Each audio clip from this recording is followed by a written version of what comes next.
Keuangan Purbaya Yudi Sadewa membuka peluang untuk menambah jumlah dana pemerintah yang disimpan di bank anggota Himbara. Setelah sebelumnya telah menyuntik dana 200 triliun rupiah. Purbaya menyebutkan bahwa pemerintah masih memiliki dana sekitar 250 triliun rupiah di Bank Indonesia. Lantas akan seberapa efektif penambahan dana ini mendorong ekonomi?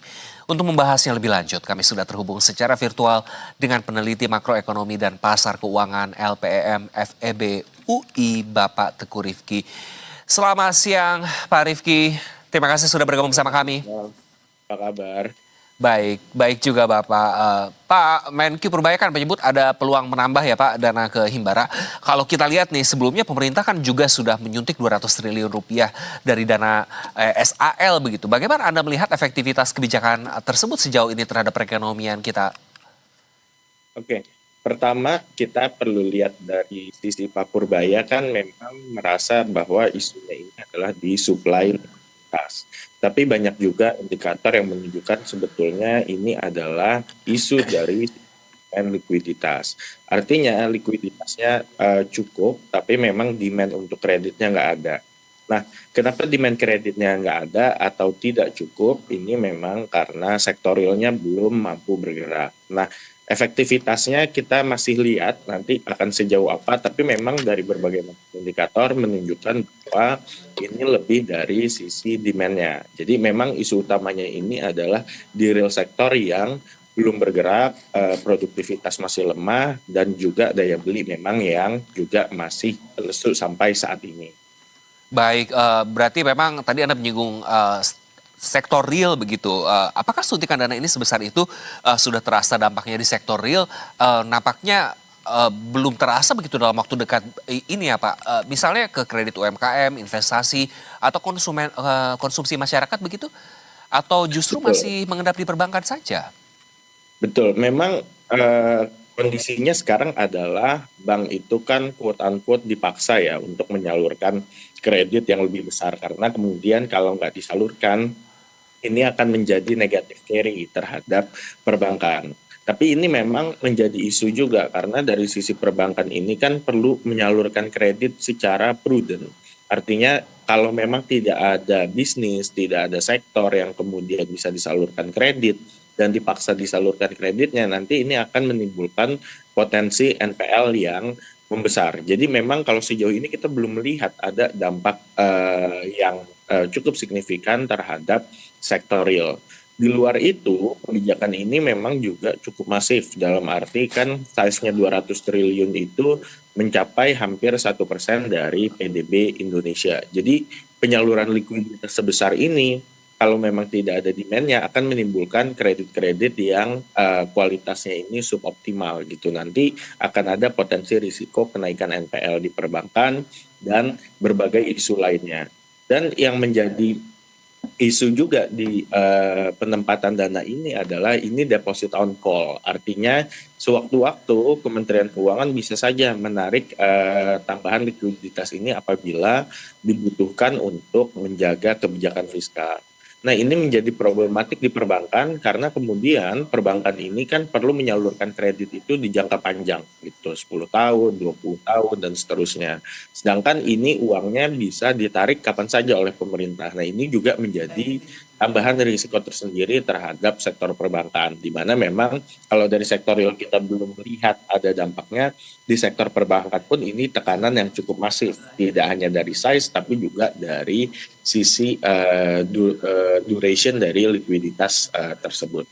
Baik, Pak, kalau pemerintah ingin menambah lagi dananya, apakah memang masih diperlukan di tengah kondisi ekonomi sekarang, atau justru bisa menimbulkan resiko ke depannya? Karena yang sebelumnya saja masih terlihat belum ada efek secara signifikannya, Pak Rifki. Bagaimana menurut Anda dengan penambahan masih punya 250 triliun katanya di Bank Indonesia?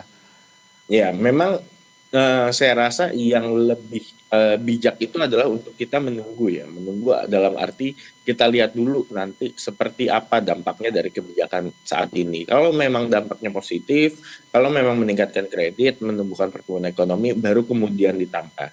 Kalau kemudian ditambah sekarang yang kita belum tahu efeknya seperti apa, justru ini akan menimbulkan risiko tambahan. Dan kita perlu ingat, ini kan dananya dari SAL atau SAL, sisa anggaran lebih. Di mana ini memang selama ini dipupuk oleh Kementerian Keuangan untuk menjaga kalau kemudian sewaktu-waktu dibutuhkan. Jadi kalau misalnya terjadi shock di perekonomian segala macam, itu anggaran Kementerian Keuangan cukup untuk untuk memenuhi kebutuhan cash flow tersebut tanpa menerbitkan utang baru. Nah, kalau ini kemudian terus digerus, nanti akan ada risiko tidak hanya dari sisi perbankan saja, tapi juga dari stabilitas fiskal kita nantinya. Baik, Pak, dari sisi inflasi sendiri, apakah tambahan likuiditas besar seperti ini bisa memicu kenaikan harga-harga karena memang secara eh, teorinya dengan uang banyak beredar di masyarakat akan menimbulkan inflasi begitu. Bagaimana mengontrolnya Pak agar tidak berbalik menekan daya beli masyarakat dan kembali lagi membebani masyarakat kita? Oke, saya rasa sih tidak akan terlalu banyak menimbulkan inflasi. Pertama, inflasi muncul kalau memang ekonominya itu overheating gitu. Jadi kalau memang jumlah uang beredar itu sangat banyak beredar di masyarakat, itu tentu akan menimbulkan inflasi. Tapi justru kebalikannya nih, ekonomi kita relatif underheating. Dalam arti memang sektor realnya belum bertumbuh. Jadi inflasi itu baru akan muncul nantinya kalau sektor di perekonomian sudah mulai meningkat, gitu, outputnya sudah mulai meningkat produktivitasnya, tapi jumlah uang terlalu banyak sehingga overheating dan menimbulkan inflasi. Tapi saat ini kondisinya bukan di inflasi, tapi bagaimana menyalurkan kredit ini secara prudent. Jadi saya rasa inflasi bukan isu utamanya, tapi nanti kemudian ada isu-isu lain yang memang perlu terus diperhatikan. Baik, tadi kan Pak Purbaya menyebutkan bahwa tidak akan mempengaruhi atau melebarkan dari sisi fiskalnya, Pak. Bagaimana Anda melihat ini? Apakah ini memang tidak akan berpengaruh signifikan itu atau seperti apa nanti efeknya, Pak? Oke, memang ini bukan kebijakan fiskal yang ekspansif, betul. Dalam arti ini kan bukan belanja pemerintah. Ini kan bukan pemerintah kemudian melakukan insentif atau subsidi dan semacamnya. Ini kan duit pemerintah yang ada lalu kemudian digunakan di perbankan. Isunya memang bukan dari sisi fiskal ekspansifnya, bukan dari sisi belanjanya, tapi dari sisi cash flow. Karena ini cash flow yang ada oleh pemerintah dalam konteks ini Kementerian Keuangan, lalu kemudian ditempatkan di perbankan untuk disalurkan ke kredit. Balik ke isu awal tadi bahwa kemudian kalau ini disalurkan ke Bank Himbara, maka kemudian kalau ada kebutuhan fiskal untuk kemudian belanja saat kemudian penerimaan masih rendah dan tidak ada cash, maka nanti akan semakin sedikit kemampuan untuk memenuhi cash flow tersebut. Pak, ini kan secara tidak langsung ini adalah namanya tabungan negara begitu ya Pak yang ada di Bank Indonesia. Apakah jika memang dihabiskan dengan 200 triliun, sisanya ada masih 250 triliun, jika dihabiskan atau digelontorkan begitu didistribusikan dalam waktu tertentu atau suatu waktu tertentu, tenggat waktu tertentu, apakah ini tidak akan menimbulkan masalah? Iya, ini menimbulkan masalah karena kemudian dalam tenggat waktu tertentu ini kan memang masih indefinite, artinya kapan saja pemerintah bisa ambil gitu. Nah, kalau nanti kemudian bank menyalurkan yang sudah dikunci dengan tenor tertentu, misalnya Bank Mandiri menyalurkan kredit untuk 12 tahun, untuk 15 tahun, sedangkan tiba-tiba likuiditasnya ditarik, maka perbankan ini akan mengalami masalah likuiditas. Nah, ini yang kemudian menjadi isu karena ini juga masih belum clear. Memang di sini kan deposit on call minimum 6 bulan. Tapi kalau nanti kemudian bank ini menyalurkan jangka panjang, tiba-tiba kemudian Kementerian Keuangan menarik cash ini, lalu bagaimana dari sisi perbankan gitu. Ini kita belum bicara terkait dengan NPL ya. Ya. Assuming misalnya semua kreditnya ini tersalurkan dengan baik. Tapi ini nanti kemudian ada isu likuiditas di perbankan. Nah, ini mungkin nanti akan merembet kemana-mana.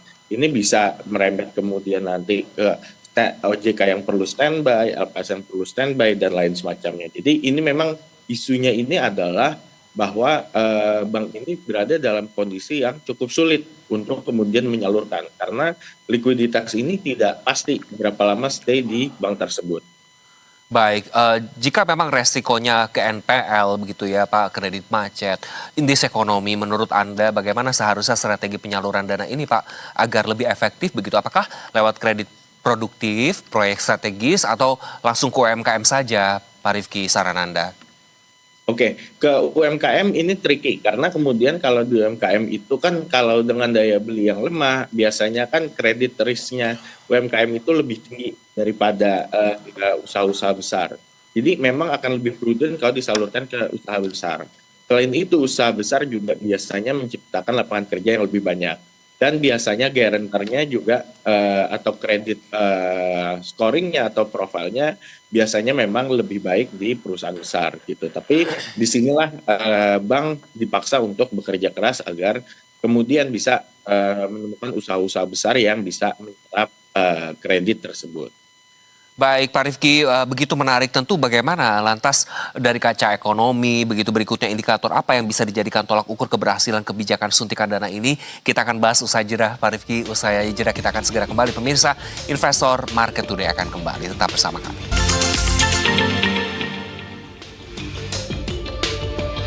Pemirsa, terima kasih Anda masih bersama kami dan kita lanjutkan dialog bersama Pak Teguh Rifki, peneliti makroekonomi dan pasar keuangan LPM FEB UI. Pak Rifki, dari kacamata ekonom, sebetulnya apa indikator yang bisa dijadikan tolak ukur keberhasilan kebijakan suntikan dana ini, Pak? Apa yang perlu dipantau begitu dari pemerintah agar tidak hanya menambah angka likuiditas saja, tapi benar-benar mendorong pertumbuhan? Oke, pertama mungkin indikator yang paling mudah untuk kita perhatikan itu adalah pertumbuhan kredit. Apakah dari bank-bank himbara ini kemudian angka kreditnya atau growth kreditnya ini positif dan lebih tinggi dari sebelumnya. Itu satu. Kedua, mungkin kita bisa lihat dari pertumbuhan ekonomi. Apakah sektor-sektor yang kemudian disalurkan kredit tersebut kemudian tingkat pertumbuhan ekonominya meningkat atau enggak. Kalau meningkat berarti memang ini ada geliat tambahan di perekonomian di sektor-sektor tersebut. Tapi kalau nggak ada, ini berarti memang likuiditas ini hanya mandek di perbankan atau kalaupun disalurkan juga tidak mengenerate adanya pertumbuhan ekonomi atau tambahan aktivitas di perekonomian masyarakat. Baik, Pak Rifki, dari UI sendiri sudah ada kalkulasi atau hitung-hitungan jika memang suntikan dana ini berhasil, berapa persenkah akan mendongkrak perekonomian begitu dengan di rentang angka berapa, Pak Rifki?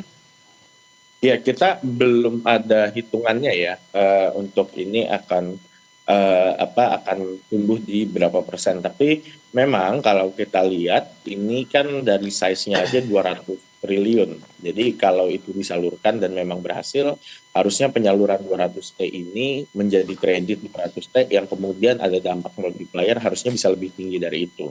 Harusnya bisa lebih dari 1% PDB kalau berhasil. Kalau nggak berhasil, tentu ini kita nggak akan melihat pertumbuhan atau tambahan pertumbuhan yang meaningful dalam angka pertumbuhan PDB kita di triwulan berikutnya. Baik, 1% jika berhasil begitu ya Pak.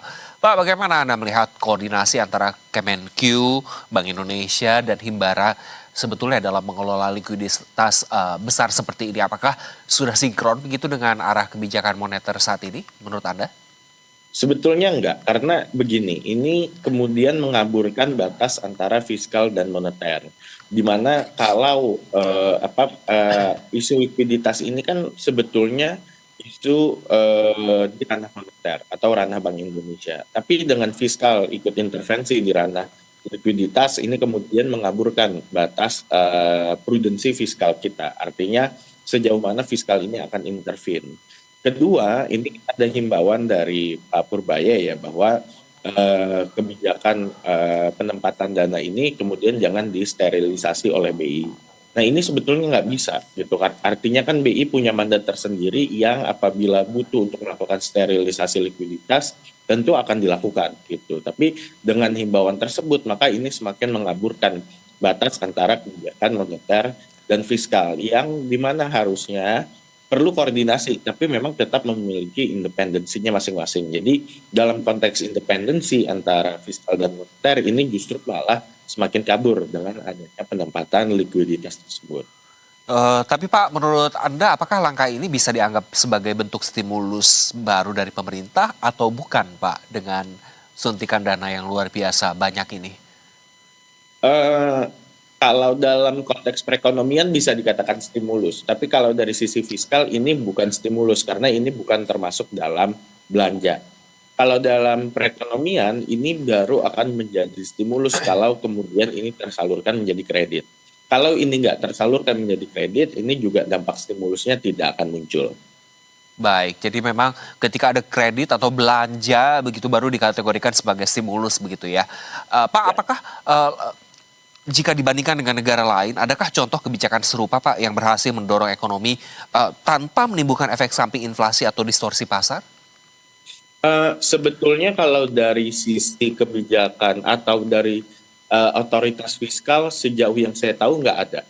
Tapi kalau dari otoritas moneter ini banyak kasusnya di mana penambahan likuiditas ini justru bisa merecovery ekonomi. Misalnya di Uni Eropa sekitar tahun 2012 itu bisa kemudian merecover perekonomian Eropa.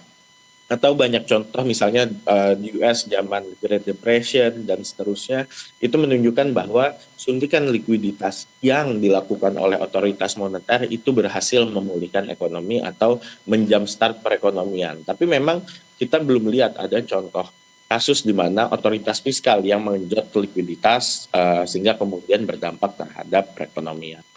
Baik, jika kita mengacu ke negara lain sebetulnya dengan situasi perekonomian yang mirip-mirip dengan tentu kebijakan-kebijakan yang bisa kita adaptasi di negara mana menurut Anda, saran Anda Pak?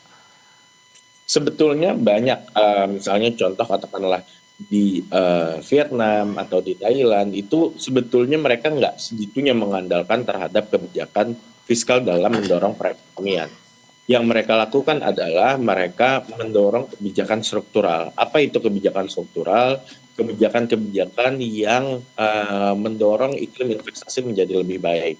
Simplifikasi perizinan, deregulasi, melakukan deregulasi, lalu kemudian mengurangi hambatan ekspor impor, lalu kemudian penegakan hukum yang lebih certain dan segala macam. Ini justru menarik investasi sehingga kemudian mendorong real sektor menjadi jalan dan mendorong penciptaan lapangan kerja. Jadi kalau negara-negara yang memang peers dari Indonesia itu justru kebanyakan nggak terlalu membebankan pertumbuhan ekonomi atau geliat ekonomi itu dari sisi fiskal saja, tapi lebih komprehensif di mana instrumen struktural lebih digunakan ketimbang hanya fiskal. Sejauh ini kita melihat di Indonesia ini terlalu membebankan apa-apa ini ditopang oleh fiskal, yang padahal ini juga banyak kebijakan yang muncul sehingga di luar ranah fiskal. Salah satunya adalah seperti penempatan likuiditas ini.